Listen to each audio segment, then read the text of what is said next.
Είμαι ο Κώστας Χριστόπουλος. Είμαι υποψήφιος δημοτικός σύμβουλος με την Πεντέλη 2020 και τον Άγγελο Παλαιοδήμο.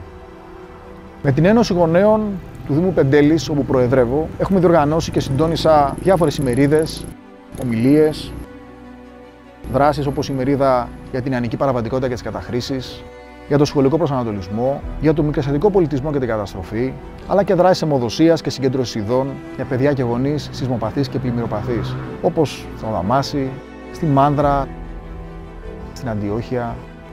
Με το Σύλλογο Νέου του Κρυσταλλίου, με αφορμή και την πανδημία, οργάνωσα και συντόνισα περισσότερες από 30 διαδικτυακές παρουσιάσεις και συζητήσεις, με μια θεματική ευρεία σε σχέση με θέματα όπως τα δικαιώματα των ατόμων με αναπηρία ή τη βία κατά των γυναικών, την προστασία του περιβάλλοντος, για την πολιτική προστασία, για την παιδεία και την εκπαίδευση, για την υγεία και τα νοσοκομεία της πόλης μας, αλλά και μια σειρά 10 και περισσότερων διαδικτυακών ομιλιών και διαλέξεων σε σχέση με τα παιδιά και τα σχολεία, που το ονομάσαμε Σχολή Γονέων.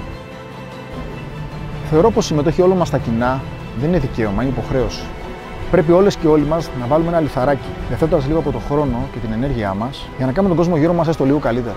Με φίλες και φίλους, βρήκαμε στην παράταξη Πεντέλη 2020 του Άγγελου Παλαιοδήμου μια πραγματικά ανεξάρτητη, ακιδαιμόνηφτη και ακομμάτιστη ομάδα ικανών, προθήμων και έμπειρων στελεχών και συμπολιτών μας. Χωρίς ανακύκλωση και αναπαλαίωση επαγγελματιών αυτοδιοικητικών, χωρίς ευκαιριακές συμμαχίες, χωρίς ιδιοτέλεια και βιοπορισμό. Ανανέωση δηλαδή στην πράξη, με αυτούς που δεν έχουν να πάρουν, αλλά να δώσουν στο Δήμο και στην πόλη. Να δώσουν στους ανθρώπους του Δήμου μας, να δώσουν στα παιδιά μας. Πρέπει επιτέλους να σηκώσουμε λίγο τον πύχη. Ας κοιτάξουμε λίγο ψηλότερα.